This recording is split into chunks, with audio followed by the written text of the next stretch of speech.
Bom, amigos do basquete, boa noite para todos. Estamos aqui mais uma vez com o nosso Tempo Técnico RIB, o último do ano, né? Esse evento que a gente vem realizando durante todo esse ano, desde fevereiro, com a presença de expoentes aí do esporte, a maioria do basquete, mas muita gente que trabalha com o esporte, trazendo temas muito bacanas, temas bastante interessantes e importantes, né, para o nosso dia a dia, para a nossa formação. E hoje a gente está trazendo aqui com muita alegria o professor Cláudio Marcelo Ticac, que é da PUC, né, de Curitiba, do Paraná, que vai desenvolver um tema muito importante, né, que é a aprendizagem motora e suas contribuições para o basquete. Então, Cláudio, primeiro eu queria agradecer o seu tempo, muito obrigado aí pela sua participação, e como é de praxe, eu gostaria de passar a palavra ao Hector, que é o nosso secretário-geral, para ele dar as boas-vindas e fazer a introdução desse nosso trabalho. Hector, contigo. Buenas noches. Bueno, a todos los presentes y en especial al profesor Claudio, poderlo sumar a esta lista de grandes expositores que tuvimos en Ribe, Brasil, que es una manera de contribuir a nosotros le decimos la capacitación permanente, ¿no? De todos los profesores y las distintas profesiones que enriquecen el deporte y la educación. La capacitación permanente creo que tiene que ser voluntaria 100% como su máximo impulso, ¿no? Porque sabemos que hay muchas maneras de estimular la capacitación permanente que puede ser económica o por puntaje pero nosotros apostamos en este tipo de capacitaciones hacer pilares en la capacitación permanente y voluntaria, ¿no? Así que bueno, bienvenido Claudio, desde ya agradecido por todos los profesores en distintos lugares, ya sea de habla portuguesa o de habla hispana, que puedan seguir esta hermosa transmisión. Un saludo grande. Ok, Cláudio, está com você a bola agora. Obrigado. Muitas graças, Hector. Obrigado pelo convite aí, pela confiança, né?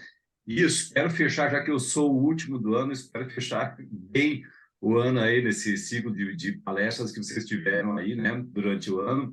Eu conversei até com a Daíra esses dias, ele me explicou, né, toda essa questão de como funciona essa rede que vocês têm, que é muito, muito, muito legal. Eu fico bem feliz de poder contribuir com alguma coisa, né? É uma área, o que eu vou falar hoje é uma área muito grande, mas é uma área bem importante, não só para o basquete, mas como para todas as áreas, né? Para todas as dimensões e manifestações do esporte. Então, eu fico agradecido de poder ter esse tempo aqui com vocês. Eu que tenho que agradecer, não só vocês que têm que agradecer, não. Eu que agradeço de poder participar aí desse grupo. Então, vamos lá, gente. Acho que eu vou começar falando um pouquinho de como começou a minha trajetória, né? Eu venho do ramo do esporte, então, eu trabalhei com esporte há muito tempo, na verdade, eu estava com ginástica olímpica, não sou da área dos esportes com bola, mas eu, nessa época aí já, e também já tenho 30 anos agora de PUC, né? Fecha agora ano que vem 30 anos de PUC, trabalhando justamente nessa área aí do desenvolvimento motor, aprendizagem motora, focado muito para a questão da formação, né, da criança, a formação da pessoa, e claro que o esporte ele tem um papel muito importante nesse processo todo. Mas eu comecei a entrar e comecei a olhar essa área da questão da aprendizagem motora quando eu trabalhava com esporte, porque eu olhava uma criança, eu pensava, são dois irmãos, certo? Como que a gente nós tínhamos dois irmãos gêmeos, vamos supor até, e um aprendia muito rapidamente e o outro não ia para frente. Eles estavam fazendo o mesmo esporte, mesmo tempo de treino, mesmo tempo de aula, e um conseguia e o outro não conseguia. Isso devia ter aqui uns 20 anos, né? Eu já estou com 50, faz 30 e tantos anos atrás, e eu sempre pensava, pô, mas por que um vai e o outro não vai? Então, nessa época, já antes de entrar na faculdade, eu já comecei a me interessar por essa área da aprendizagem, para tentar entender esse processo, como que funciona, né? Aí fui fazer mestrado, então eu fiz mestrado em Santa Catarina com o Dr. Rui Krebs, né? Eu fiz na área de desenvolvimento e aprendizagem motora, e sempre fui e sou fã do esporte até hoje, né? Gosto muito e acredito muito no esporte, tá bom? Mas vamos lá, deixa eu ver se vai mudar o slide agora. Então, olha só, gente, eu comecei a fazer um resgate ali, né, de algumas coisas já mais do passado, para fazer um gancho no que acontecia antes. Eu queria, antes de chegar na aprendizagem motora, começar a falar sobre o esporte de maneira geral e a contribuição do esporte para a formação da pessoa, para a formação da criança, para a formação, não só pensando no esporte de alto rendimento, né, tem essa classificação que o Tubino coloca ali de 1992, porque se a gente for parar para pensar, já fazem 31 anos que ele colocou essa classificação, essas dimensões sociais do esporte, né? Que seria o esporte participação, o esporte educação, eles meio que se fundem essas duas dimensões do esporte, né? E o esporte de rendimento, né? Então, dentro dessas três dimensões que nós temos do esporte, eu acho interessante a parte do esporte de rendimento, né? Mas nós sabemos que o esporte de rendimento ele tem é uma área, digamos, para quem vai para o alto nível, é uma área onde é uma atividade, o esporte ele passa a ser uma atividade excludente, ele não inclui a pessoa, ele exclui um número muito grande de pessoas que não conseguem chegar no alto rendimento, em geral, um tipo de frustração, alguma coisa. Então, eu sempre fui muito ligado no esporte, participação no esporte, educação, e a presença do esporte dentro, por exemplo, da escola, dentro da comunidade, dentro da sociedade, não só com uma função de uma atividade esportiva, onde você tem a ambição, o atleta ele tem aquela vontade de se tornar, a criança tem aquela vontade de se tornar um atleta de alto nível, ir para a NBA ou alguma coisa nesse sentido, mas sim, eu gosto muito de tudo que está envolvido na prática esportiva, e eu até coloquei daí no próximo slide aqui uma outra questão que é a seguinte, que eu acredito muito mais do que simplesmente você olhar o esporte nessa dimensão do eu vou formar um atleta, criar uma carreira e lá na frente ele vai despontar. Eu acho que, se a gente for pensar num esporte também de alto rendimento, eu acho que a quantidade de sacrifícios que são feitos pelo atleta, pela criança, são muito grandes, né? Gosto, acho muito legal, mas a minha pegada, eu gosto mais na questão um pouco mais social do esporte, na questão mais de formação do esporte. Então, se a gente for olhar já numa questão mais próxima, não de 31 anos atrás, como o Tubino colocou, e não desmerecendo isso, tá? Essa classificação lá vale até hoje, essa classificação, essas dimensões que o professor Tubino fez, né? Esses três universos do esporte, mas eu queria falar muito da função social do esporte, quer dizer, qual é a função do esporte dentro da sociedade e qual é a contribuição do esporte para a sociedade, o que ele forma, o que ele faz, no que ele contribui, porque nós temos que pensar, se a gente for pensar aqui no Brasil, é uma coisa que eu falo muito sempre e falo muito para os meus alunos, o Brasil aqui, nós temos uma questão um pouco complicada, um pouco peculiar na formação na carreira de um atleta, que nós temos o efeito da especialização precoce muito forte, né? Quer dizer, eu vou tentar de qualquer maneira formar um atleta para que ele render alguma coisa, ter algum tipo de título ou criar uma carreira muito precocemente, porque como o nosso sistema educacional e o esporte universitário não é muito valorizado no Brasil, o que acontece? Eu preciso ter o rendimento desse atleta e uma resposta desse atleta antes de ele entrar na faculdade, porque hoje é difícil conciliar as duas coisas, estudar e treinar. Eu vejo pelos meus alunos na faculdade, eles entram como atletas, eles vão ter que escolher, ou eles vão competir ainda, ou eles vão se dedicar a estágio, a faculdade, a construção de uma carreira acadêmica, uma carreira profissional. Mas vamos lá, nessa formação, eu acho muito interessante você ver que dentro da construção do aprendizado que acontece com o esporte, a primeira coisa que nós temos é a formação de valores, né? O que é bom, o que pode, o que não pode, valorizar as coisas, a formação de caráter e uma série de outras coisas que estão envolvidas dentro da prática esportiva. Essa formação ela contribui diretamente para a formação de cidadania, né? Uma outra coisa muito importante que eu vejo dentro da prática esportiva é a formação de pertencimento, de pertencer a um grupo, E daí a gente vai falar nessa questão do pertencimento, justamente os processos de inclusão, né? Quer dizer, as pessoas que teoricamente estão fora de um nicho da sociedade, ela passa a pertencer por meio do esporte, né? Então, até o esporte adaptado que nós temos hoje, ela dá uma sensação e uma formação e um real, né, sensação de pertencimento a um grupo e voltar a se integrar na sociedade. Construção de autonomia, porque dentro do esporte, seja criança, seja adolescente, seja adulto, você tem aquela autonomia, minha tomada de decisão, ela tem algum tipo de consequência, e eu vou ter que lidar com elas, né?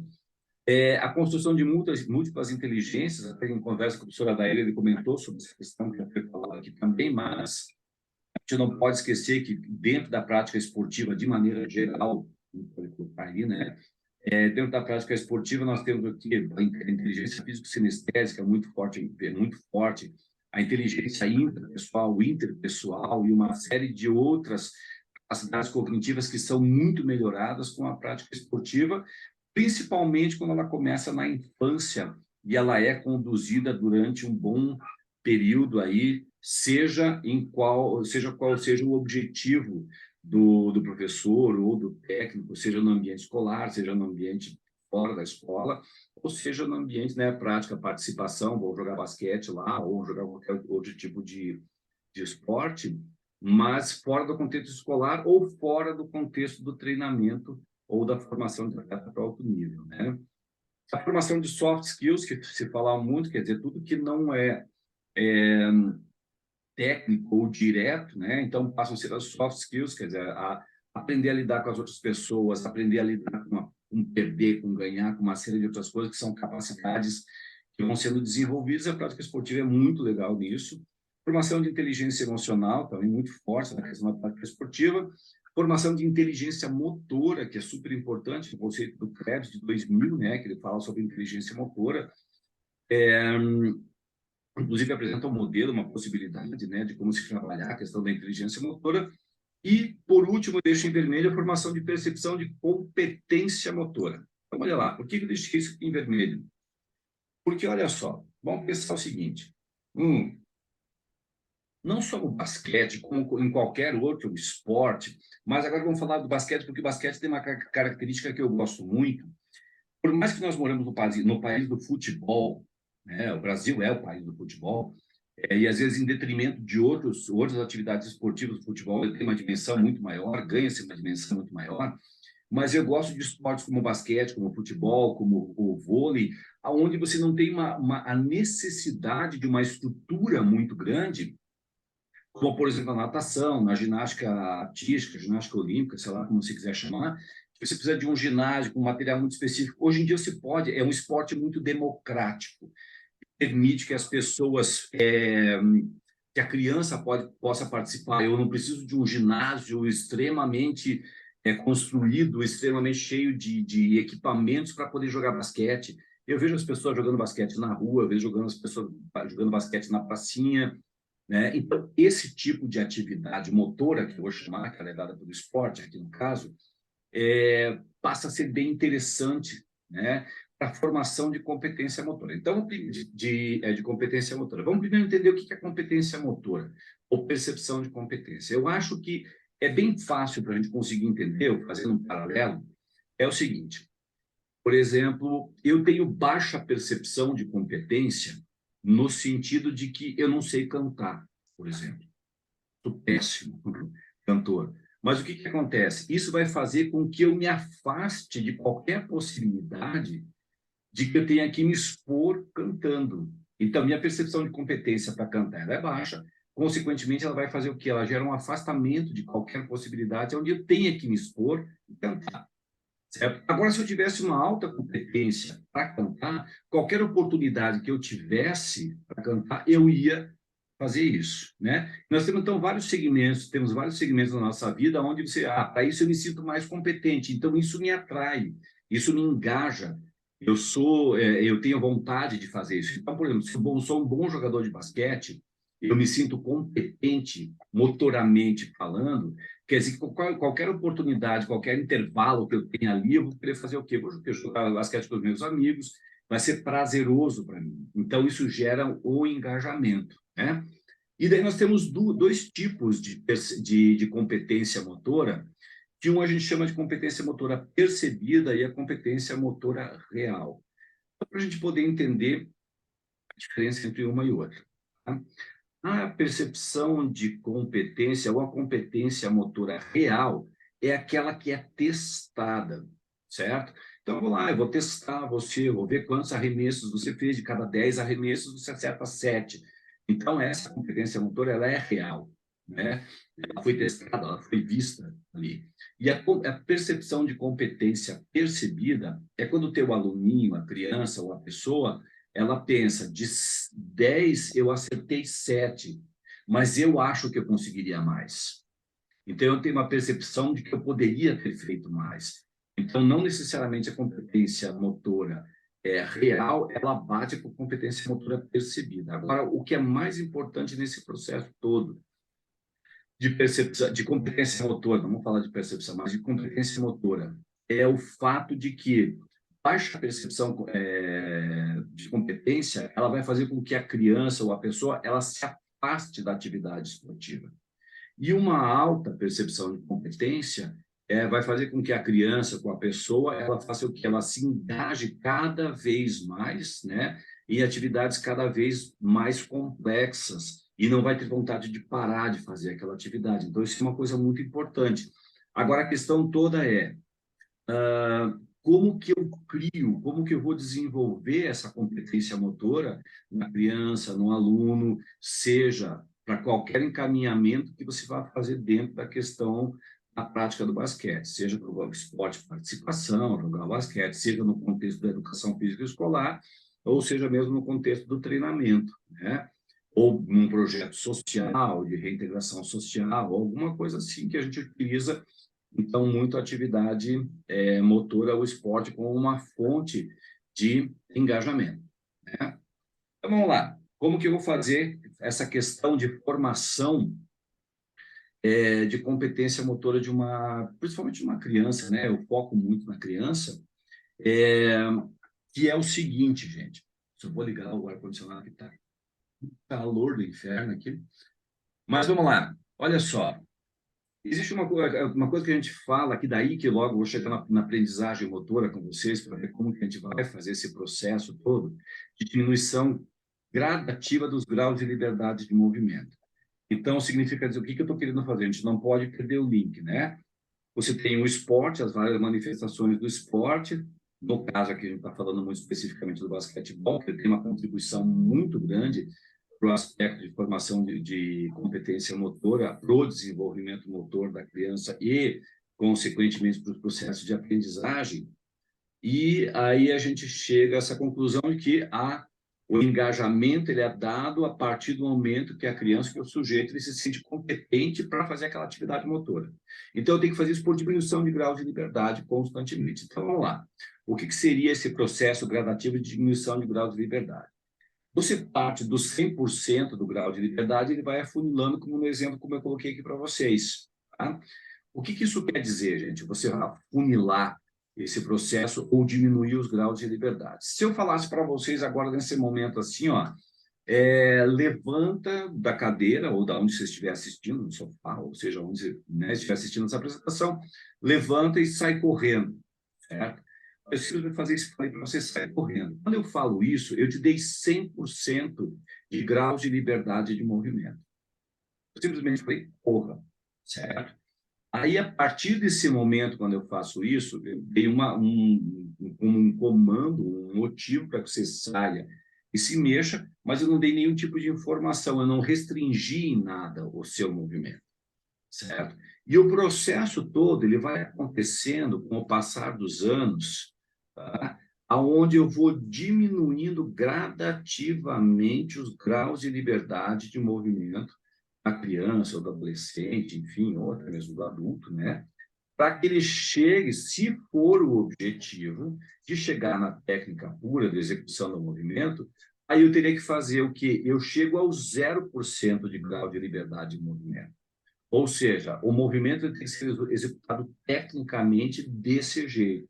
não tem mais um grau de liberdade, ele não pode fugir daquele modelo, daquela proposta que eu quero. Tá? Isso é muito comum quando você está no processo de formação para a formação de atletas, que venham a competir, e tem essa conotação. Agora, se eu vou trabalhar dentro do contexto da educação física escolar, eu também vou ter que fazer uma diminuição de graus de liberdade de movimento, porém eu não vou do 100 ao 0, né? Não seria o meu objetivo dentro da educação física escolar, aonde talvez o basquete ele passa a ser não um fim a ser ensinado, mas sim como uma grande ferramenta para o desenvolvimento geral da criança, né? Então, quando a gente pensa em aprendizagem motora, é a ciência que vai fazer o quê? Eu vou pegar esse 100% de grau de liberdade de movimento, mesmo dentro do basquete, e eu vou afunilar ele até chegar ao ponto onde é a minha meta. Eu vou acertar 20%, 30% de liberdade de movimento ainda, ou vou chegar no 0%, que é onde eu quero. É a técnica, é isso, e não tem outro tipo de possibilidade de execução, né? Agora, esse afunilamento, ele respeita, teoricamente, ele deveria respeitar algumas regras e alguns movimentos que devem ser observados e algumas áreas que elas têm que ser observadas para que isso realmente aconteça de uma maneira efetiva e correta, que eu logo vou mostrar para vocês como funciona. Então, quando a gente pensa nisso, a gente está pensando assim, ó, eu vou ter que criar algum tipo de estratégia, tá? E que essa estratégia ela vá ser efetiva, né? Dentro de um contexto onde eu vou levar em consideração o estado do desenvolvimento motor, em que momento que essa criança, esse adolescente, esse adulto, ou até mesmo esse idoso, ele se encontra. Ele está num momento específico, né? Que faz parte do desenvolvimento motor dele, poderia puxar outras coisas, como o desenvolvimento cognitivo, a capacidade que a pessoa tem de se movimentar, isso tudo colocaria naquela primeira engrenagem que coloco como em amarelo ali. Na parte onde eu chego ali no controle motor, tá? É a parte onde eu vou tentar entender já de uma maneira um pouco mais, com um olhar um pouco mais voltado para a biomecânica do movimento, como que esse movimento ele é controlado, inclusive neurologicamente pensando, né, ou tentando entender o movimento ou o processo de aprendizagem,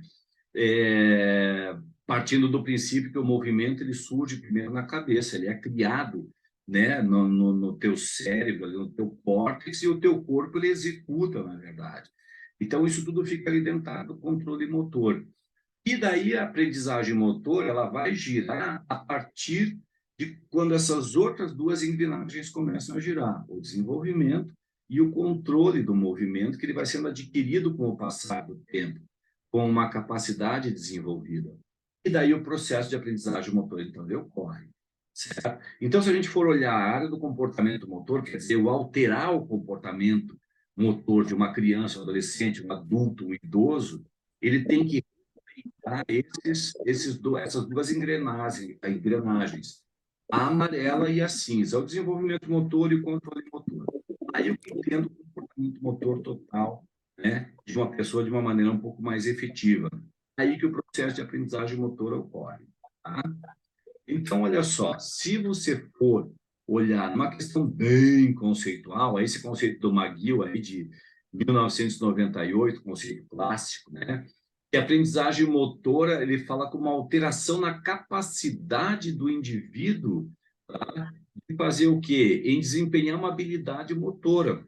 Então, quer dizer, o que uma pessoa que não tinha capacidade de executar uma certa habilidade motora, quando ela passa por um processo de aprendizagem estruturado, obviamente, respeitando as etapas, o que é possível, não é possível ser feito, eu vou mudar essa capacidade da pessoa e o que ela não conseguia executar, ela passa a conseguir executar. E quando eu tenho essa mudança, seja em qualquer fase da vida da gente, você tem que uma percepção de competência aumentada, ou seja, isso quer dizer o quê? Eu consegui fazer, isso me faz bem. Se eu conseguir fazer, a criança conseguiu fazer. Aquela criança que não tinha, ela tinha uma baixa percepção de competência motora, poderia ser motivo de bullying na escola, ela poderia estar excluída do resto das crianças dentro de um contexto da escola. Quando ela consegue executar uma habilidade motora, faz bem para a autoestima, faz bem para a questão de reinserção dentro dos grupos sociais que estão na escola ou fora dela, né? Então, essa mudança de capacidade, ela tem que ser estruturada, pensada, e não pode acontecer ao acaso, certo? Aí que a gente tem um problema que eu vou citar para vocês ali na frente, mas a gente tem que tomar muito cuidado, né? Quer dizer, aí que a aprendizagem motora entra como um processo, como um método muito interessante, para que consiga fazer essa transição de eu não conseguia para eu consigo agora, de uma maneira efetiva, que não demore tempo demais, não gere sofrimento demais, né? E ela vai ter que acontecer pela prática, pela experiência mesmo, né? Aí eu coloquei aqui para vocês 2 itens que eu considero muito importantes para a gente conseguir trabalhar esse processo de mudança do não conseguia para eu conseguir. Tá? 2 itens que ele tem que sempre levar em consideração: exigência, tá? E capacidade. O que eu posso exigir? Eu coloquei a palavra exigir, ela soa um pouco forte até em alguns momentos. Vamos colocar como o que eu posso pedir para a criança fazer. A gente usa o termo exigência motor, né? O que eu vou pedir que ela execute? Tá? O que eu posso pedir para a criança fazer? Estou falando de criança agora bem especificamente, porque é ali que tem um processo muito importante que vai refletir na adolescência ou na vida adulta, no processo de formação mesmo, né, para a prática esportiva, nesse caso agora estamos falando do basquete especificamente, a infância ela tem um papel muito importante nesse processo. Então, olha só, o quanto que eu posso exigir da criança, tá? Quanto que eu posso requerer dela que ela faça alguma coisa. Isso eu tenho que levar em consideração, é a primeira coisa. Tá? E a segunda delas é o que a criança é capaz de executar.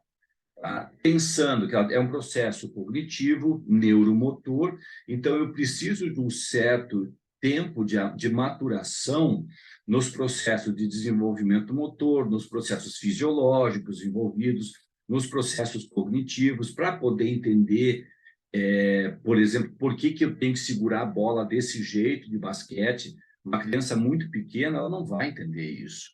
Tá? Por que eu tenho que segurar daquele jeito, né? Numa posição específica quando eu vou arremessar? Ou por que eu não posso pegar a bola, segurar no peito e sair correndo com ela e jogá-la na cesta, que eu tenho que passar para uma outra pessoa, que eu não posso dar mais do que... Então, tem uma série de coisas que a criança não vai entender. Então, eu não posso exigir a criança, isso sendo que ela não é capaz de responder a isso. Então, eu estou pedindo demais dela. Então, ela não vai ter uma resposta na boa. E se eu estou pedindo demais da criança, significa dizer que ela vai gerar um processo de frustração, provavelmente. E esse processo de frustração diminui a percepção de competência. Eu não consigo fazer. Eu não sei se vocês já tiveram experiência de trabalhar com crianças, mas muito específica com criança. Quando a criança não consegue fazer alguma coisa, ela começa a chorar, inclusive. Ela fica muito frustrada no determinado processo de desenvolvimento dela. Tá? E outra coisa é a capacidade. Como que eu vou saber? Eu tenho que ter certos parâmetros para dizer assim, ó, tá, mas ela tem capacidade para fazer isso agora? Sim, então eu posso pedir isso dela.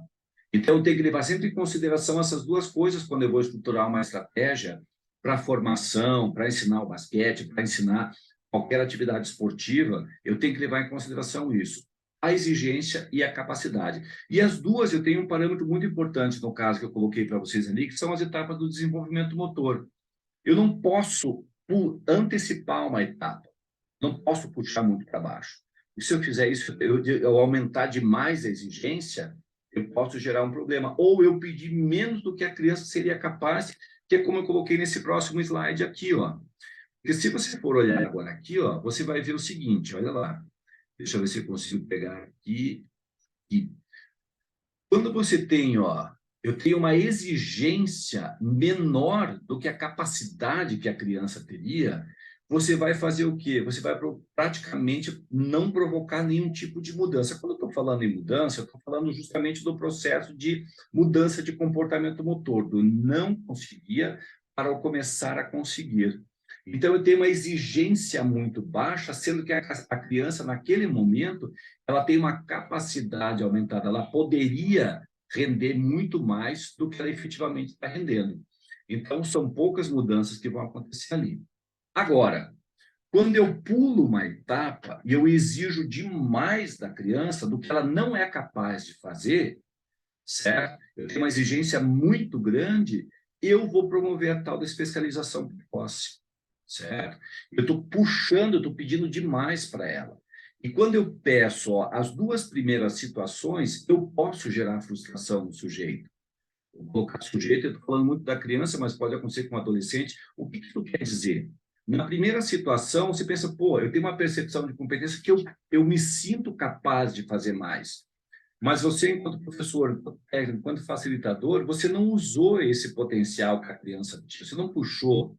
Se você não puxar, provavelmente a criança vai ficar estagnada. Então, você não vai ter um desenvolvimento legal, ela não vai ter um processo de aprendizagem efetivo. No segundo caso, como eu falei para vocês, agora eu estou exigindo mais do que ela seria capaz de fazer. Também gera frustração. Tá? E essa frustração, esse acúmulo de frustrações vão diminuindo a percepção, dizendo assim, eu nunca vou conseguir aprender a jogar basquete. Certo? É muito difícil para mim. Mas não porque a pessoa não era capaz. Talvez o processo foi colocado de uma maneira não muito efetiva que gera, então, esse tipo de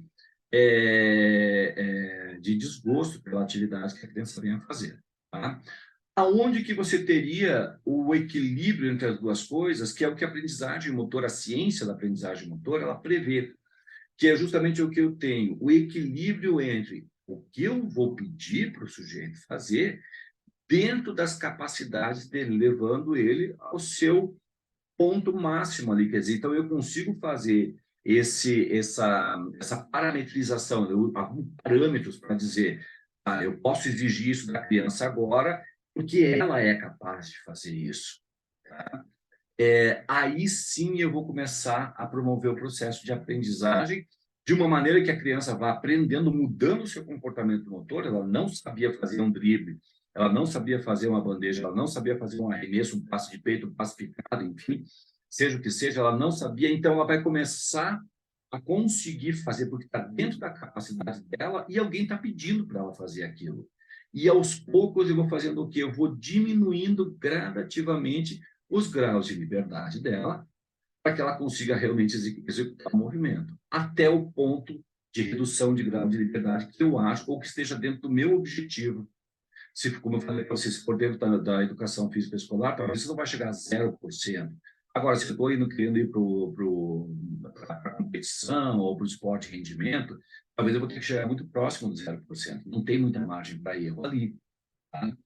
Então, vocês estão vendo como a gente começa a puxar algumas coisas para a gente realmente, para que você realmente, professor, técnico, coach, como quiser nomear, você tenha uma efetividade dentro dos processos. Tá? Aí, olha só, o que a gente começa a pensar aqui? Então, assim, ó, gente, existem métodos, né, que foram aí estabelecidos, já classicamente estabelecidos dentro da ciência da aprendizagem motora, que vão garantir, dentro do objetivo maior da aprendizagem motora, que é o seguinte, eu vou conseguir criar uma proposta, uma metodologia, ou eu vou seguir, ou eu vou criar, inclusive, uma proposta metodológica, e que ela vá reduzir o tempo de aprendizagem, tá, com maior efetividade. Ou seja, o que talvez eu levasse 15, sei lá, 15 anos eu viajei na batatinha, mas se eu falasse para vocês assim, ó, a criança ia levar 5 meses para aprender alguma coisa num processo desestruturado, num processo dentro da ciência da aprendizagem motora, eu faria isso em 20 dias. Então, eu tenho um ganho de tempo muito grande. É uma das grandes vantagens dos processos e dos métodos envolvidos na aprendizagem motora. Por isso que é uma ciência muito interessante. Complexa, não vou dizer para vocês que é fácil, mas ele é muito interessante. Então, olha só, eu coloquei alguns pontos que eu queria discutir aqui sobre a questão dos métodos com vocês, que é o primeiro, olha só, não agir por adaptação. Seja você professor, mediador, como se fala, né, um facilitador, seja mesmo que seja num projeto social, seja num processo onde eu vou acolher crianças, né, a possibilidade que todas tenham de participar de um processo, em qualquer uma dessas situações, eu não posso adaptar. O que é adaptar? Eu tenho a turma 1, eu dou aula de um jeito para essa turma. A turma 2, eu dou aula de outro jeito, eu vou ensinar de outro jeito. Para a turma 3, eu vou ensinar de outro jeito. Ou seja, ao invés de eu construir um método onde o meu aluno, tá, a criança que está junto comigo, a pessoa que está aprendendo a jogar basquete comigo, ela tem que se adaptar ao meu método, não eu me adaptar ao método dela. Porque se imagina, se você tiver 50 crianças para trabalhar, ou 50 pessoas, para cada um você vai ensinar de um jeito, você vai se perdendo uma hora. Então, eu vejo isso acontecer muito. Tá? O professor, o técnico, eu tento que daí já vou para uma outra parte aqui, ó, que é onde que eu estava aqui. Não, eu até acabei não falando disso, mas que é, na verdade, assim, ó, que você vai se adaptando à questão dos alunos e você não segue o método, não segue método nenhum. Uma hora você vai se perder. Tá? Então, olha só, e existem métodos muito específicos para você ensinar basquete nos diferentes contextos, né? Então, que contextos que eu estou colocando para vocês aqui quando eu falo em contextos? Na educação física escolar é um contexto, é diferente. Se eu for falar no esporte de alto rendimento, é outro contexto. Eu vou usar outro método. Eu vou ter que acelerar, eu vou ter que diminuir o grau de liberdade mais rapidamente, se for no contexto competitivo. Agora, se for no contexto de formação, no contexto de possibilitar usar o basquete como uma ferramenta de mudança, de inserção social, resgatar um grupo de crianças que estariam à margem da sociedade, você vai usar outro método. Mas esses métodos, eles existem. Eu vou dar um exemplo para vocês assim, ó. Tem muita gente que hoje, dois métodos, né, que o pessoal fala assim, eu vou ensinar uma criança a jogar basquete, tá? Vamos colocar essa situação. Estou falando agora dos contextos e dos métodos. Num contexto de esporte para aprender para futuramente ser um atleta de basquetebol. Então, eu posso optar por duas coisas. Por exemplo, para vocês entenderem, é uma área muito extensa, né? É difícil a gente conseguir fazer isso tudo em 40 minutos para dar uma aula sobre os métodos, mas é assim, ó. Eu vou ensinar você a fazer driblar no basquete numa situação controlada ou numa situação mais parecida com o jogo. Então, olha só, eu tenho dois caminhos a seguir aqui. Eu vou pegar e colocar a criança ou o meu aluno que vai começar a aprender a jogar basquete ficando contra os cones, certo? Que estão parados estaticamente, né? Então, ele tem uma visão, ele tem um olhar muito grande para a questão do controle do movimento envolvido no quicar a bola ali, começar a fazer um drible, sair correndo ou andando, driblando uma bola, uma mão, depois com a outra, e por aí vai. E eu tenho uma outra possibilidade, que é o seguinte, eu posso ensinar o drible jogando. Eu não vou tirar esse tempo para fazer a criança ficar, de repente, picando a bola na frente de um cone. Eu não estou dizendo que uma não exclui a outra. Não estou dizendo que uma é certa, que a outra é errada, ou vice-versa. São métodos diferentes. Só que esses métodos diferentes vão ter resultados diferentes lá na frente. Tá? Isso é uma outra discussão que a gente pode ter. Mas, a cada caminho que você optar, você vai ter um resultado diferente lá na frente. Depende muito do teu objetivo. Né? Então, olha só. Uma outra coisa muito importante. Como que você vai parametrizar? Quer dizer, o que eu posso fazer? O que a criança é capaz? O que eu posso pedir para o meu aluno para fazer? É onde que eu posso puxar, exigir que ele faça. Isso é uma forma de estimulação. Eu digo, olha, eu uso a palavra exigência, mas eu não é de uma maneira pejorativa, tá, gente? Eu sempre digo assim, o que eu vou pedir para ele fazer? Né? O que eu vou incentivar o aluno a fazer? Então, eu tenho aqui os parâmetros, né? O primeiro, você tem que levar em consideração qual é o processo de desenvolvimento, em que momento do desenvolvimento motor da criança que ela se encontra, tá? Ou mesmo até o adolescente, tá? E uma outra coisa que é muito importante, qual é o processo, qual é a etapa cognitiva, o desenvolvimento cognitivo que esse aluno, esse atleta se encontra, porque o basquete é um esporte de invasão, né? Onde você não tem uma rede que separa.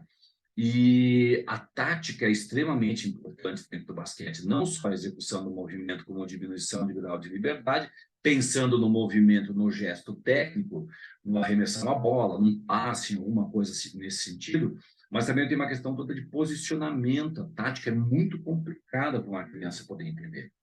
Principalmente se ela estiver ali entre os 7 e os 10 anos de idade, mais ou menos nessa faixa etária, até entrar na adolescência, digamos assim, é uma fase muito complicada que a criança não vai conseguir relacionar, ela não vai conseguir vislumbrar o porquê que eu tenho que ter um posicionamento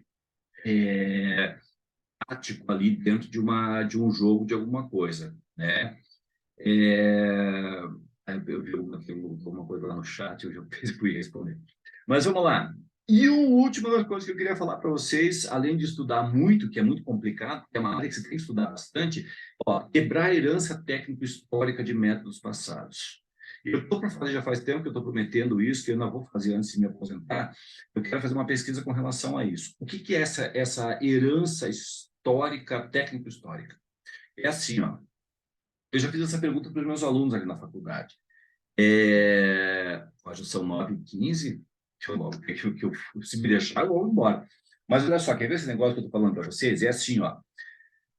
Eu pergunto para o meu aluno, quem foi vamos por atleta de basquete? O cara fala, eu fui atleta de basquete. Você já deu aula alguma vez? Você já teve a experiência de dar um treinamento? Sim, eu já dei um treinamento uma vez. Eu falei, da onde que você tirou digamos, os conhecimentos para fazer esse treino? Do jeito que eu fui treinado, como o meu técnico me ensinou. Então, olha só, eu estou repetindo o modelo que veio do meu técnico. Eu sempre pergunto assim, claro que de uma maneira mais, não de uma maneira expositiva, mas de uma maneira mais tirando um sarinho, mas você foi campeão mundial? Você jogou na NBA? Não. Então, teu técnico não era tão bom assim. Você chegou aonde você queria chegar no basquete? Não. Então, quer dizer que o teu técnico talvez não foi. Então, você está repetindo a maneira como você foi treinado.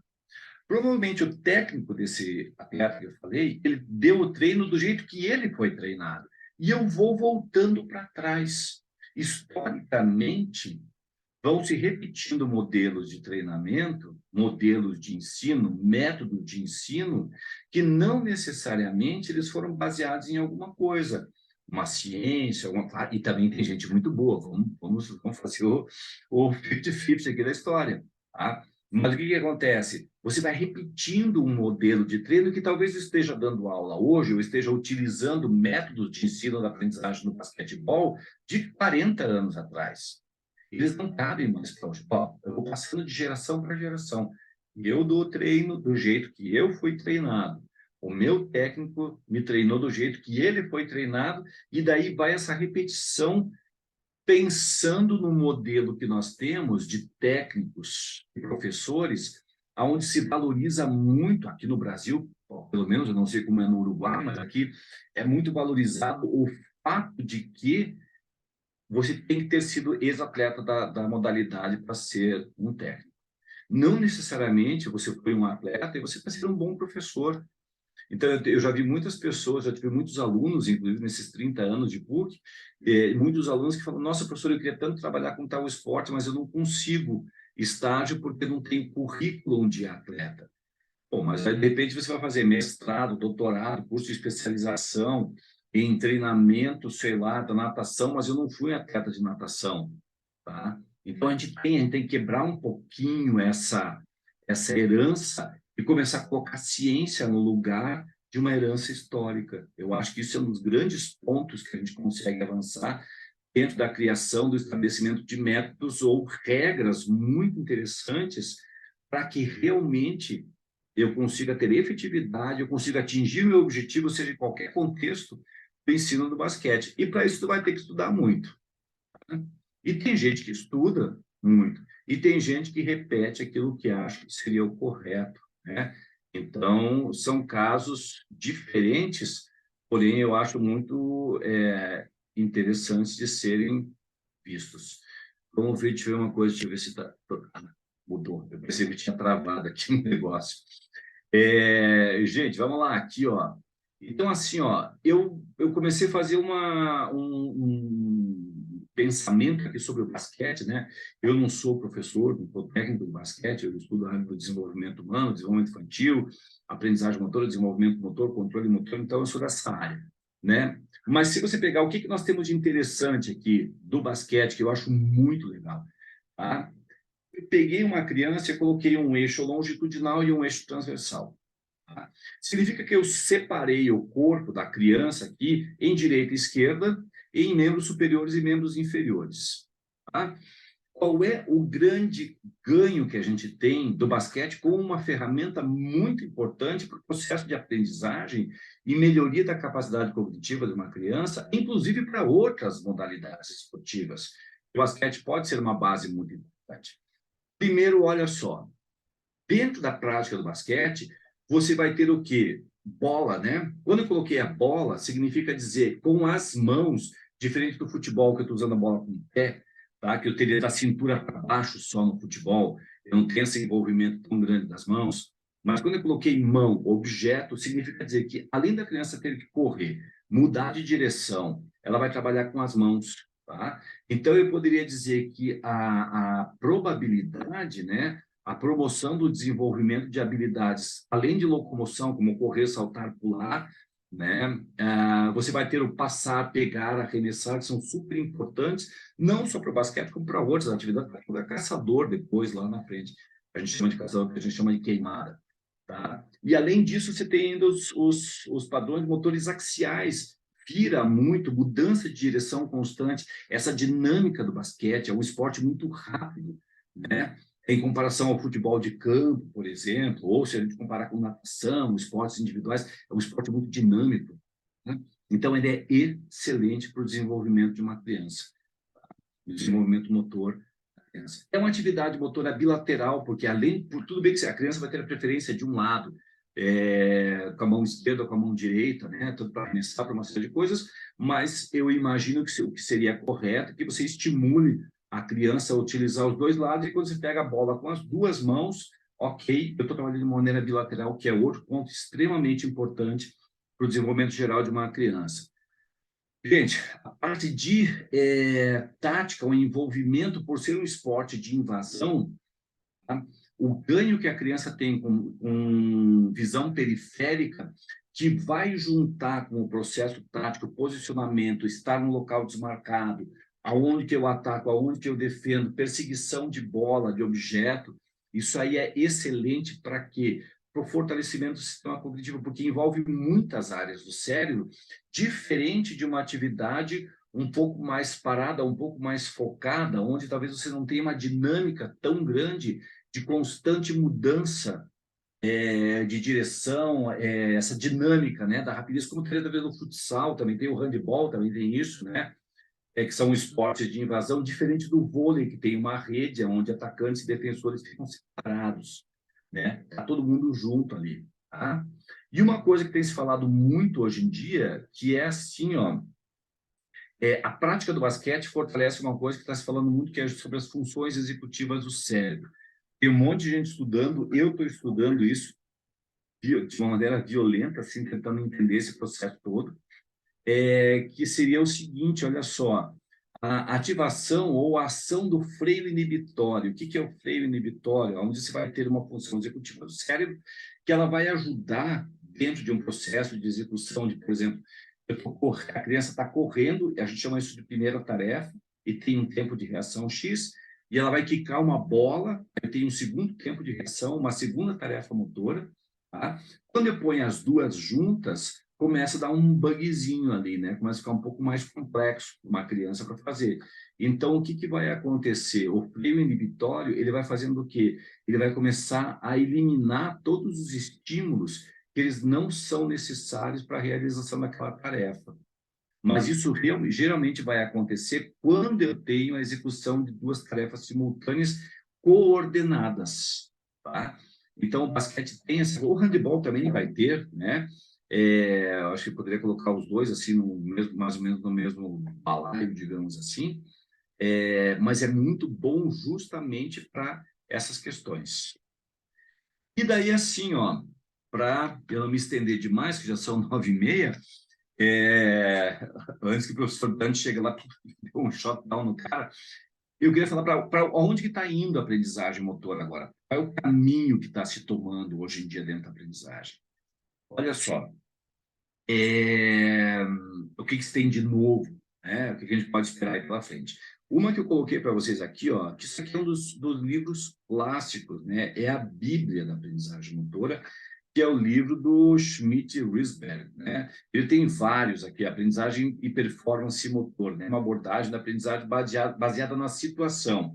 Eu escolhi isso, tem um outro livro dele também, mas por que baseado na situação? Porque como a RIB tem essa questão do basquete, né, como uma possibilidade de equidade, de atenção, de carinho, né, não só voltada para a questão do esporte de alto rendimento, mas tem essa questão toda que está envolvido, são situações, são contextos situacionais diferentes, aonde as metas, os métodos, tá, eles passam a ser diferentes também.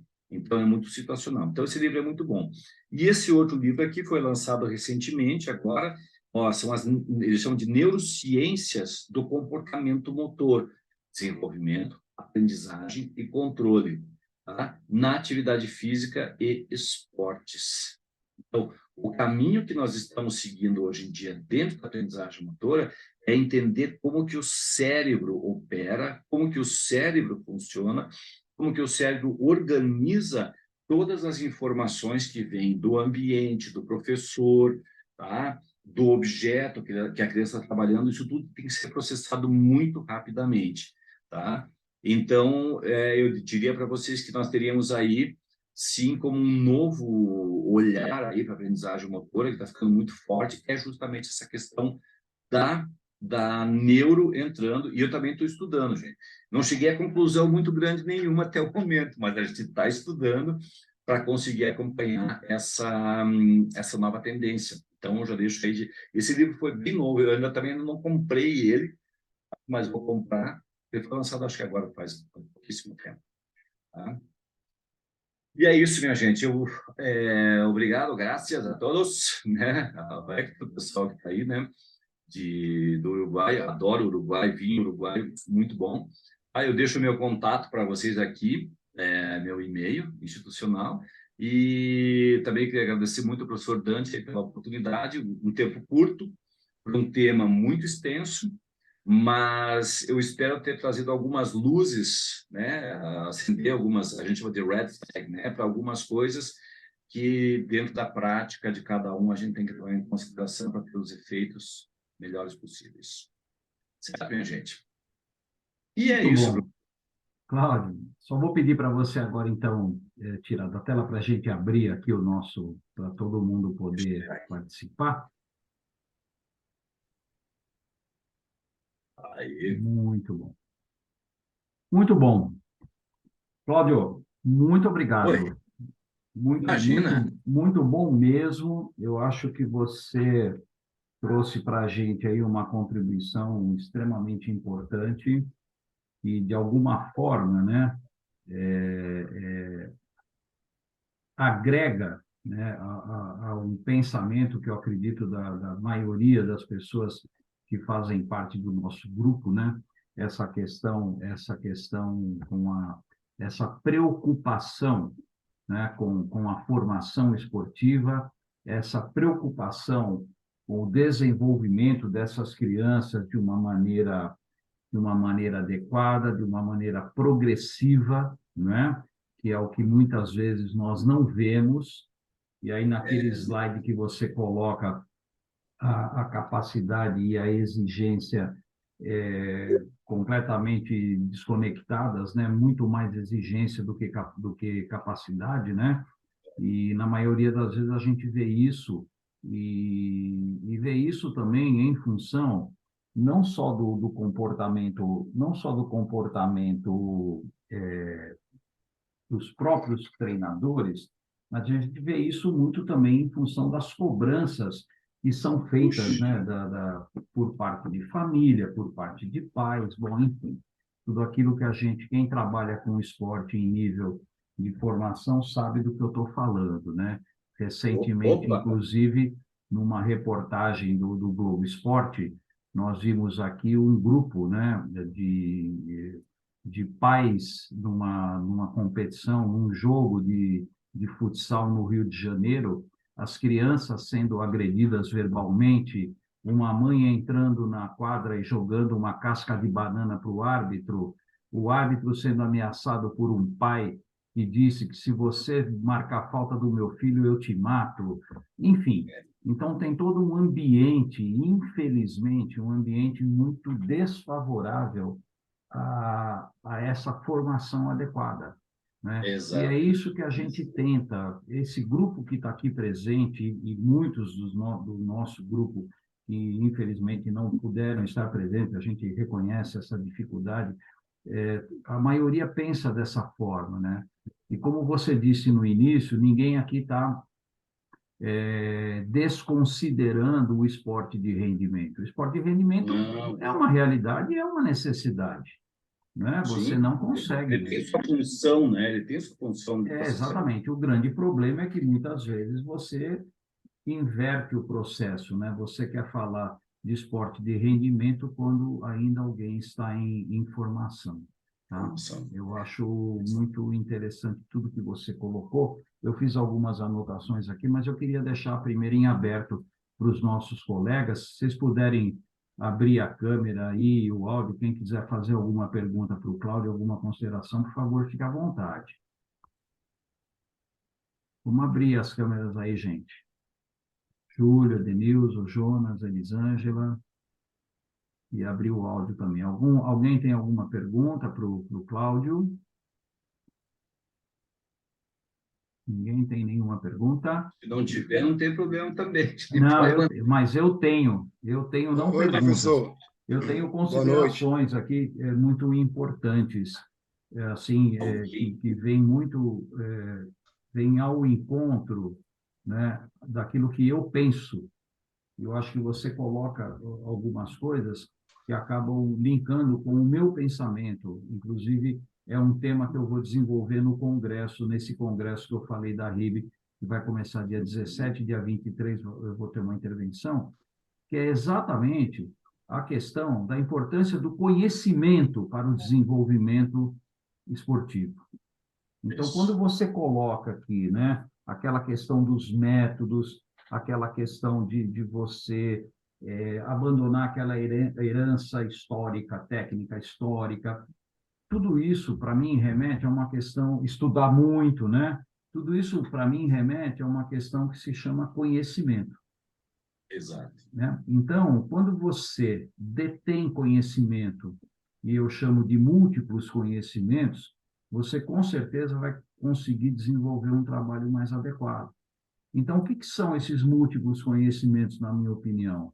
Além de você conhecer a modalidade esportiva, evidentemente, né, quem vai trabalhar com basquete tem que conhecer basquete, é lógico, Sim. né? Isso tá implícito. Agora, é importante você conhecer o histórico dessa criança, né? O contexto no qual ela está inserida, né? Que tipo de atividade você vai desenvolver, em qual contexto, como você falou, eu vou fazer isso em alto rendimento, eu vou fazer isso em formação, mas tudo isso remete ao conhecimento, né? Então, quando você coloca ali, por último, aquele estudar muito, eu particularmente fiquei muito feliz de ver isso, porque a gente percebe que hoje, até por uma falha no nosso sistema universitário, que não proporciona para o aluno universitário condições de ele estar trabalhando com o esporte da maneira como ele deveria trabalhar, né? Então, só que pouca coisa também é oferecida para esse egresso, para que ele possa desenvolver o seu trabalho. Não sei o que você pensa disso, eu só queria fazer essa consideração, porque, para mim, tudo está nessa questão, né? Tudo isso está embasado naquilo que eu chamo de múltiplo conhecimento. E eu concordo plenamente, professor. Eu que estou na ativa ali, né, trabalhando direto com aluno da graduação, e nós temos muitos ex-atletas e quem está querendo ainda entrar na área, né, professor, técnico. Eu vejo que hoje em dia a gente está passando por um momento que é o seguinte: eu vejo assim, ó, muita informação que vem hoje em dia para o processo, o pessoal que está em processo de formação de técnico, de professor, porque para mim existe uma diferença entre informação e conhecimento, né? Informação é o que eu pego lá. Conhecimento, eu internalizei ele realmente, eu entendi, eu vi sentido naquela informação. Então, tem um bombardeio de informações muito grande em cima do nosso aluno, né, da pessoa no processo de formação, mas ele tem uma dificuldade em transformar aquilo em realidade e conhecimento em ação, né? Então, o conhecimento, sim, é a base, e os conhecimentos múltiplos, você tem que entender um pouco de psicologia do desenvolvimento, um pouco de psicologia do esporte, você tem que entender sobre biomecânica, sobre fisiologia, você tem que entender a parte técnica que é inerente ao esporte, a questão tática, a capacidade, quer dizer, é um universo que, para quem vai trabalhar hoje em dia, que eu vejo, né? Eu até às vezes falo para os meus alunos e falo assim, olha, se você quiser ser, desculpe o termo, mas se quiser ser tipo técnico pangaré, você vai lá e vai trabalhando do jeito que você acha que tem que trabalhar. Agora, você não vai chegar nunca, talvez, ao ponto aonde você queira chegar, né? Seja no alto rendimento, ou seja em qualquer processo, em qualquer contexto. Agora, o cara que quer virar técnico, o cara tem que estudar muito. Tem que estudar muito hoje em dia. E se ele não construir ou não tiver um arcabouço, porque daí não tem, ninguém te derruba. O conhecimento, ninguém passa a perna em você. Se você sabe o que você está fazendo, se você defende, e se você tem todo esse arcabouço, esse background que a gente fala do conhecimento que te segura ali, ninguém te derruba. E daí, consequentemente, você vai ter bons objetivos lá na frente. E, claro, eu entendo perfeitamente. Eu vou te falar, confessar uma coisa. Eu já apanhei de pais de ex-atletas. Então, assim, é dificílimo lidar com isso. Claro que isso há 30 anos atrás, até bati de volta. É muito mais difícil, é uma outra coisa, mas isso acontece. Mas agora, 100%, professor, é isso daí, essa questão do conhecimento é fundamental, né? Concordo. Eu queria até falar uma coisa, que é o seguinte, eu acompanhei já em universidades fora do Brasil, como que funciona isso. Então, você tem assim, ó, sei lá, vou falar da Mônica, que está ali, que está assistindo, que eu conversei com a Mônica por WhatsApp, mas, por exemplo, assim, a Mônica foi atleta de basquete, vamos supor, foi atleta de basquete, mas ela, durante a faculdade, ela gostou muito de natação, então ela vai se formar, ela vai virar técnica, professora de natação, sem que nunca, não saber nem flutuar direito, mas vai estudar tanto, vai se aprofundar tanto naquela área, ela vai ser uma ótima técnica, mesmo ela não ter sido atleta daquela modalidade. Porque eu sempre digo uma coisa, eu, de repente, fui atleta, certo? Então, eu fui um atleta, assim, um atleta expoente. Eu nunca tive dificuldade para aprender, vamos supor. Estou jogando um exemplo. A hora que eu for ensinar, eu não vou entender a dificuldade do outro. Por que não consegue fazer isso? Tá? Se eu vou repetir modelos. Então, essa repetição de modelo de treinamento, para mim, assim, é a base do fracasso hoje em dia que a gente pode ter, né? Até porque, Cláudio, a repetição de modelos hoje, com a evolução do esporte, especificamente do basquete, não tem como você repetir modelos, né?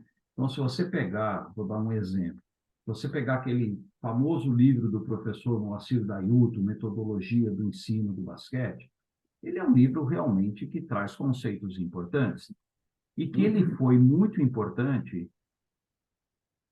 no contexto que o basquete acontecia naquela época, década de 1960, década de 1970. Você vai falar que aquele livro não serve? Não, ele serve sim. Ele serve, ele é importante, só que o basquetebol tomou um rumo que apareceram outras obras, apareceram outras pessoas, que a partir, talvez, daquele livro, porque aquele livro foi o pioneiro, né? Então, aquele livro é que deu o pontapé inicial.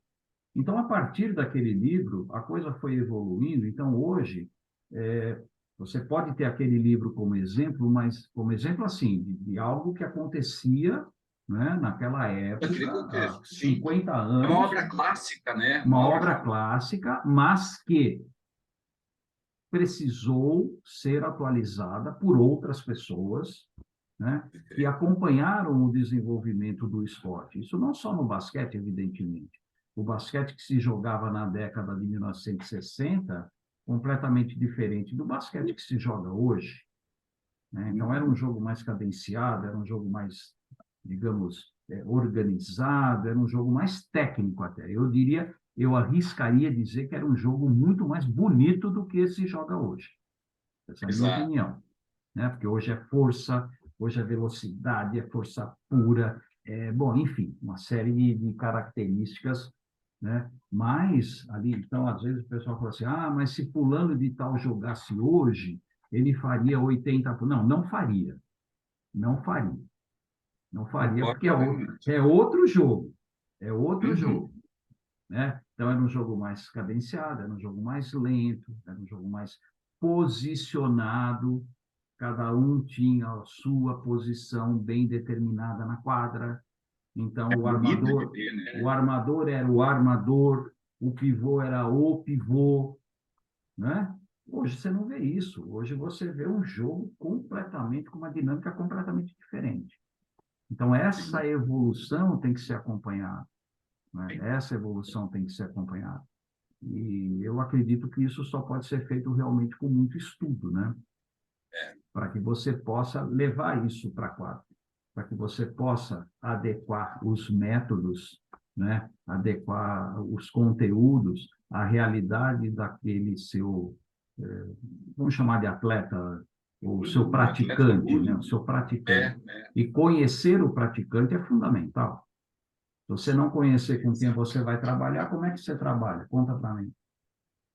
Gente, É, perguntas para o Cláudio aí. Desculpe, eu estou aqui olhando o celular, porque eu estou recebendo mensagem de algumas pessoas que até estão assistindo, aí estão presentes e estão elogiando demais aqui a tua que palestra, viu, bom. Cláudio? Que Realmente bom, que bom. foi muito esclarecedor e muito legal. Eu acho que a gente fecha realmente com chave de ouro aí atingindo totalmente o nosso objetivo. Que Perguntas, bom. gente? Ninguém tem pergunta? Se ninguém tem pergunta. Tem, Opa, desculpa, o Hector. Hector, pois não. de uma hora o Jonas também abriu o microfone, uma hora que eu vi ali. Mas Oh, bueno, aprovecho. Tengo varias preguntas. No quiero abusar del tiempo de nuestro invitado de hoy. Pero bueno, vamos a comenzar por la primera. El, el profesor ha dicho que él es un atleta, ha sido un atleta, es un atleta, se le nota eso. Entonces, bueno, pasamos por su experiencia y por un poquito la realidad de lo que es esto que nos proponemos en la RIBE, que es subir información desde la experiencia del trabajo en cancha con los niños, hoy niñas y niñas, y a su vez bajar la información de quienes están estudiando a nivel universitario, están permanentemente trabajando en ese nivel. Y la pregunta entonces, en ese orden, sería, por ejemplo, hablamos de especialización, ¿no? O especialización temprana, especialización precoz. Uhum. Nosotros estamos asistiendo a, bueno, a esas diferencias que hay. Si es tempranamente hacer una especialización deportiva, esperar hasta los 14 años, trabajar multideportes en una primera etapa, extender esa etapa multideportiva hasta los 14 años o hasta los 14 años tener una experiencia de 2 deportes, como que ir trabajando mucho en cuanto a experiencias multideportivas para que los chicos a su vez puedan tomar decisiones un poquito con respecto a su especialización, pero también que tengan experiencias en cuanto a las fases del deporte, de distintos deportes, el ataque, la defensa, la transición, cómo ocupar la cancha, los espacios. Bueno, un poquito sobre eso me gustaría escuchar tu opinión. É que assim, eu não sei como que como que funciona no Uruguai, né? E talvez em outros países. O que eu tenho visto é o seguinte: na formação do atleta, e eu vejo em muitos esportes, inclusive no basquete, eu diria que o basquete não é o grande vilão. Eu acho que tem outros esportes que ainda especializam muito mais cedo, certo? Mas por quê? espera-se que quando a criança ou o adolescente, ele chega ali nos 14, 15 anos, que tem todo o processo de maturação sexual, o corpo biologicamente está mais propício a receber uma carga, talvez de treinamento um pouco maior, uma exigência um pouco maior ali do adolescente, é um momento onde ele vai ter que, como eu já tinha citado ali, que ele vai ter que talvez escolher ou eu vou trabalhar, ou eu vou para a universidade, ou eu continuo sendo atleta. Então, tem se puxado muito cedo para que eu tenha resultados como técnico com meninos e meninas nessa faixa entre 12 a 16 anos ali. É uma faixa onde o pessoal tem usado muito, né, muito forte, e que talvez estão expondo essas crianças, esses meninos, essas meninas, a pressão, cobrança, rendimento, né, muito antes de ele ter uma formação completa de atleta. Então, eu vou dar um exemplo que eu sempre falo assim, né? Como você falou, a questão tática, posicionamento. No transcurso, quando eu estou montando a carreira de um atleta, tem um momento que ele não vai, a criança não vai entender tática. Ele tem uma dificuldade muito grande de entender por que eu tenho que estar aqui, por que eu tenho que estar aqui, né? E a gente começa a exigir isso muito cedo, às vezes, de uma criança, antes dos 10 anos, por aí, ali com 9, 10 anos, um posicionamento tático muito forte e uma tomada de decisão muito importante que para ele não faz sentido nenhum, porque cognitivamente a criança não tem essa possibilidade ainda de entender que eu não posso, a bola vai passar na minha frente, mas eu não posso pegar porque é aquele lá que tem que pegar a bola. Então, isso é muito difícil. E se eu começo a cobrar isso muito cedo, significa dizer que eu vou me sentir incompetente. Tá? E se eu vou me sentir incompetente, então significa dizer que eu não quero mais entrar em quadra, eu não quero mais jogar, porque eu não estou conseguindo fazer o que o meu professor está pedindo. Então, eu tenho que tomar muito cuidado nesse processo de não puxar, de não fazer a especialização precoce, tá? Por outro lado, eu tenho que ter uma estrutura política, uma estrutura financeira, apoio ao esporte para que esse atleta possa, essa criança, possa participar de múltiplos esportes, diferentes esportes, e lá com seus 14 anos, agora eu vou jogar basquete. Mas que ela possa jogar basquete, ela possa continuar essa carreira. Mas aqui no Brasil eu vejo o seguinte: não, ele vai chegar nos 15, 16 anos, 17 anos, vestibular, eu tenho que estudar, ir para a faculdade, né? E daí ele acaba abandonando o esporte. Então, isso tudo é muito antecipado. Mas eu concordo com você. Ele tem que passar por várias experiências, e depois, lá com 14, 15 anos, aí ele vai se dedicar muito fortemente a uma atividade. Mas tem todo um cenário, tem que ter toda uma rede de apoio de governo, de investimentos, para que isso realmente aconteça, possa acontecer. E não é a nossa realidade, a menos aqui na América do Sul, é muito difícil que isso aconteça ainda, né? É o meu ponto de vista. Héctor, mais alguma coisa? Gracias. Sí, tengo más, por supuesto. Sí. Voy a gastar la última bala, como dice Dante. ¿Puedo gastar una bala más? Sí. Você pode, Héctor. Bueno, gracias. Bueno, hay un poco una orientación, estas experiencias multideportivas, ¿no? Que nos permiten gestionar algunas dificultades que se nos plantea con la genética a veces de los protagonistas y la inclinación o la motivación que él tiene, que a veces no concuerdan, ¿no? Sabemos todos que el fútbol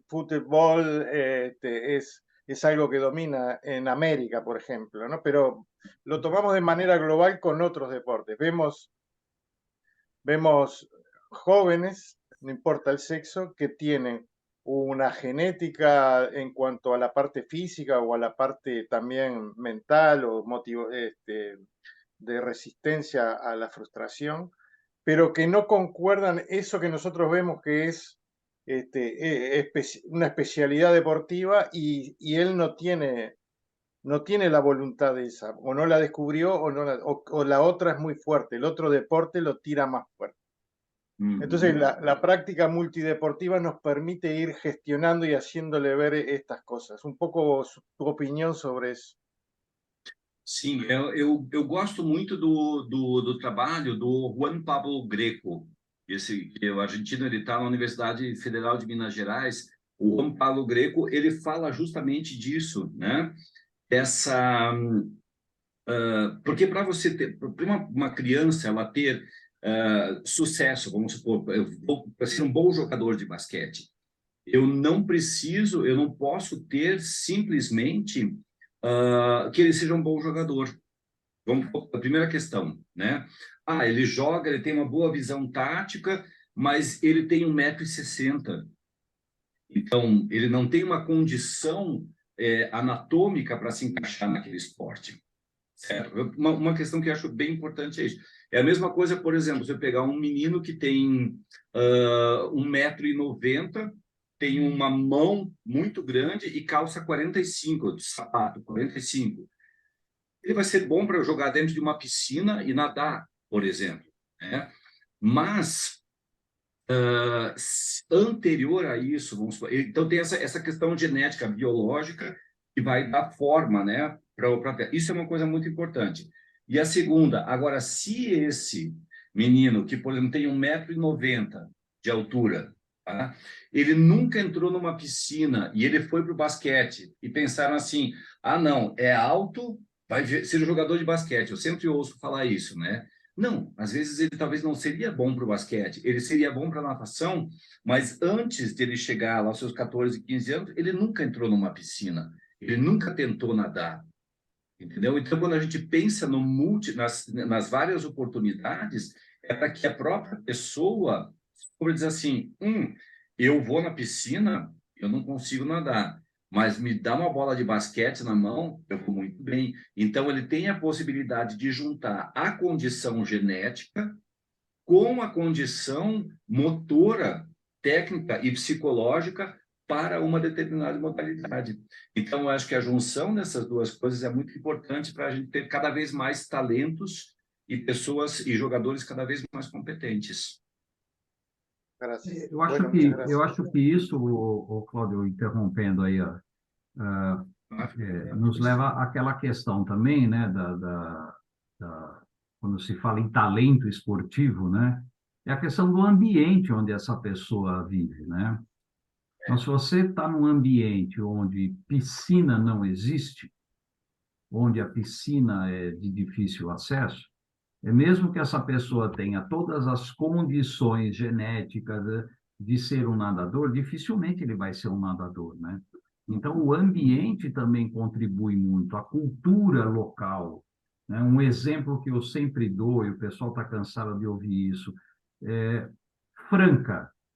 Quando você fala em Franca, que esporte você pensa? Né? Qual é o esporte que você pensa quando você fala Franca?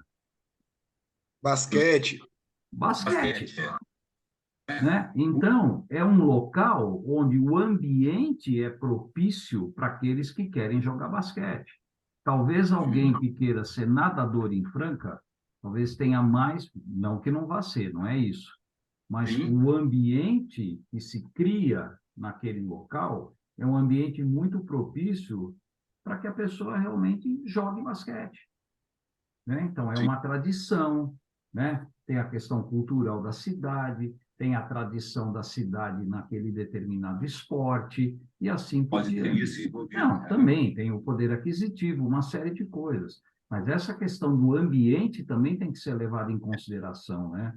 Talvez muita gente que pudesse ter sucesso em outro esporte, dependendo do ambiente, ele vai ser praticamente induzido a fazer aquilo. Né? Induzido a fazer aquilo. Héctor, mais alguma coisa? Não, senhor. Dejamos para el año que viene. El año que viene. Não gasta tudo, né, Héctor? Senão, como é que vai ser? Bueno, cuando el profesor venga para Uruguay, conversaremos bastante. Aí, ó, já pode me fazer o gusta. convite aí, ó, já pode, podemos já E- deixar tudo arreglado aqui. A tomar Olha, un mate, un cimarrón, tomar un cimarrón Opa, acá. não, eu troco por uma cervejinha, viu, Hector? e é muito boa a cerveja uruguaia, é muito É boa, por sinal. boa, opa, é muito boa sim. Bom, gente, eu acho que finalizamos aí, né? Atingimos o nosso objetivo, esse nosso ano aí, que foi bastante movimentado. Como eu disse, esse é o nosso último tempo técnico desse ano e, com certeza, fechamos com chave de ouro. Então, eu vou, antes de passar para o Cláudio fazer as considerações finais, né, fazer sua despedida, também, como é praxe, eu vou deixar para o Hector fazer os agradecimentos finais aí em nome da RIB. Bueno, el agradecimiento enorme, primero que nada, al profesor que nos prestigió hoy, pero sobre todo al gran grupo, voy a extenderlo al gran grupo de Ribe Brasil, que ha hecho una gran contribución al fomento del deporte y la educación. El profesor hoy nos dio una magistral, una cantidad de ideas novedosas, una mirada distinta en muchos aspectos, y bueno, y forma un poco la parte de lo que buscamos nosotros, ¿no? Y bueno, quiero felicitar al profesor en primer lugar y a todo el grupo por este brillante ciclo que hemos disfrutado. Muito bom. Cláudio, sua palavra final. Gente, eu queria primeiro agradecer, nossa, a oportunidade aí, a confiança, né, de convidar, porque nós não nos conhecíamos, né? Eu fiquei muito encantado com a estrutura que vocês têm, esse grupo que vocês têm. Eu acho isso muito legal, porque eu acho que a gente sempre aprende alguma coisa, né? Gostaria de, sempre que vocês precisarem de mim, eu estou aqui, é só chamar, né? Fiquei muito orgulhoso, muito feliz de poder estar esse momento com vocês aqui. Admiro muito o seu trabalho, professor Dantes também, Hector também pela força e pela vontade de que esse projeto, toda essa estrutura, ela vingue, ela vai trazer com certeza resultados muito bons, né?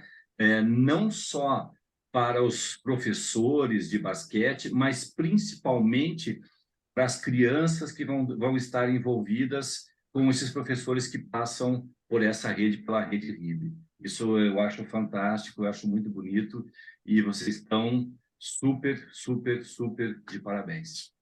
Tá bom, minha gente? Muito bom, gente.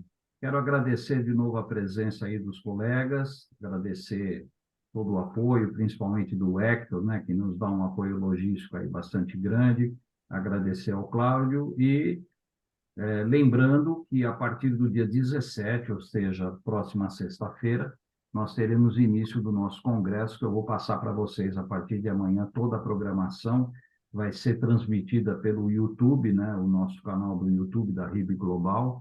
Eu acho que vai valer a pena. Vamos ter palestrantes aí das Américas, nós vamos ter o Maurício Mondoni, que é uma referência no trabalho de minibasquete, enfim, mais uma atividade aí para encerrar o ano da RIB, tá bom? Então, ó, boa noite a todos, muito obrigado aí pela presença, um grande abraço, tudo de bom. Boa noite, gente, um abraço, até mais.